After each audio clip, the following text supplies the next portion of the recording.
Well, it looks like Prince Harry is going to appeal a decision that his taxpayer-funded security in the UK has been banned, and he's going to appeal that decision. He might not technically hold the title of His Royal Highness any longer, but he's still being accused by some of playing the victim. The younger son of the King Charles can't get over the fact that British taxpayers, who he dumped in favour of America, won't fund his personal security. Joining me now to discuss is royal editor for the Daily Mirror, Russell Meyer.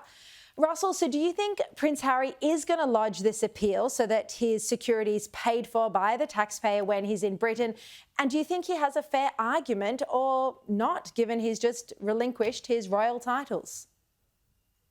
Well, it's a good question. Good evening, Sharri. Well, I certainly think he will appeal this judgment because Prince Harry has been through sort of more twists and turns than an HBO drama with this court case. I mean, it's absolutely unprecedented taking the British government to court. He wasn't happy with the Home Office's decision to take away that taxpayer-funded security. But the argument still remains that Harry has left the royal family. He's earned tens and tens of millions of dollars in the corporate world, and he should be able to afford security for himself and his family. I mean, his argument has always been he doesn't feel safe bringing his wife and children to the UK. He feels, as a son of the king and a former member of the armed services, that he is under threat all the time. And I think the British government's point of view is that, that threat is certainly perceived by Harry and certainly possibly not in the real world a lot of the time. So I do think he will appeal it. And it'll be interesting to see whether the Court of Appeal does sort of change this judgment.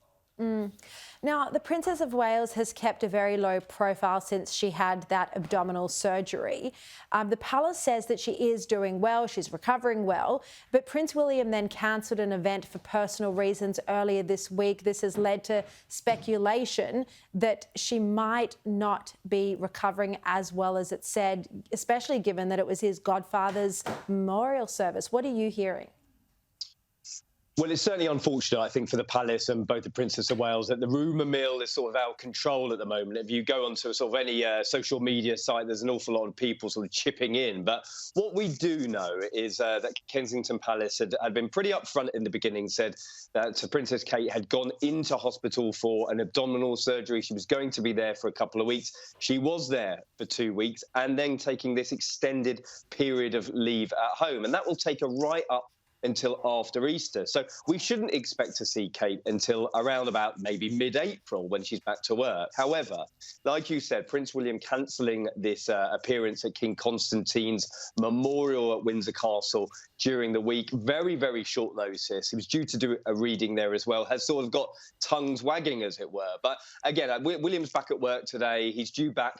He's due in Wales tomorrow to do another engagement. So I think that things are moving along, and you never know, it could have just been one of the kids that was ill. It's up to him whether he wanted to say it was personal reasons or not, and I think everybody just needs to calm down a little bit when it comes to Kate.